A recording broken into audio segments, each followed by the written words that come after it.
Bonjour et bienvenue dans notre capsule vidéo. On s'appelle Covinfo19 et on va vous parler aujourd'hui de l'importance de l'information en période de confinement au Maroc. Ces derniers jours, le gouvernement marocain a prolongé l'état d'urgence jusqu'au 10 juin. Plus la pandémie progresse, plus la peur prévaut, plus l'information devient précieuse. Aujourd'hui, plus de 15% de l'actualité mondiale porte sur la pandémie contagieuse et au Maroc seulement 35% des publications de la presse en moyenne portent sur le nouveau coronavirus. L'État annonce, la presse publie, les médias sociaux bourdonnent, la société amplifie, une contradiction de ce côté, une erreur de l'autre, et l'information se volatilise. Qui suivre et qui rebuter? Faut-il bavarder ou se calmer? Et qui va répondre?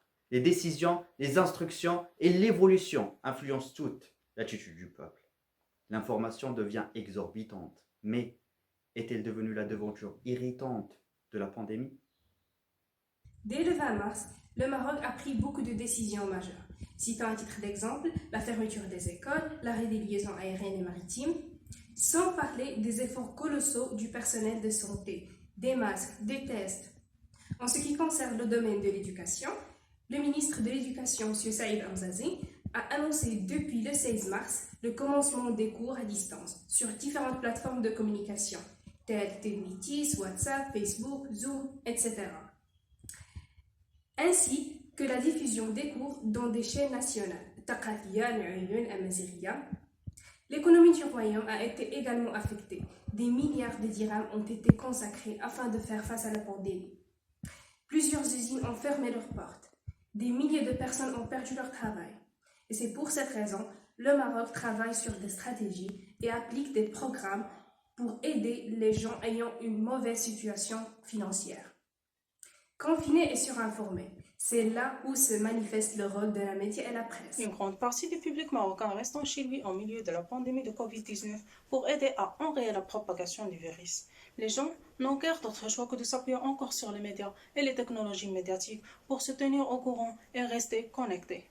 Les informations qui nous parviennent quotidiennement peuvent être accablantes, qu'elles soient publiées par la presse, par les influenceurs ou sur les réseaux sociaux. La question la plus importante est donc de savoir si les médias se révèlent plus utiles dans ces circonstances ou elle n'est qu'un facteur de déstabilisation au sein d'une société déjà confrontée à la crainte d'une crise sanitaire majeure.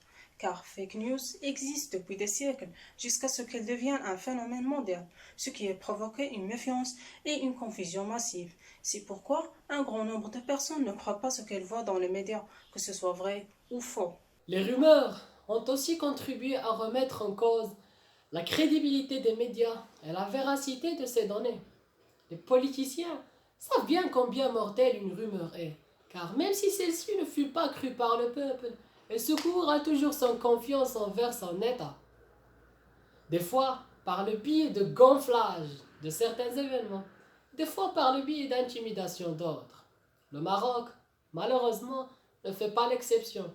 Il connaît lui aussi une vague de rumeurs et de calomnies sans précédent, une guerre médiatique acharnée qui n'est dissimulée à aucun suiveur d'actualité. Mais qui s'incarne derrière? Les prises de position de Rabat contre le politique de l'Arabie Saoudite et les Émirats Arabes Unis lui ont fait payer son implication politique au prix fort. Ainsi, ces pays-là ont utilisé sans aucune objectivité les réseaux sociaux et surtout Twitter et leurs chaînes télévision comme Al Arabiya afin de la diabolisation et de la distorsion de l'État marocain.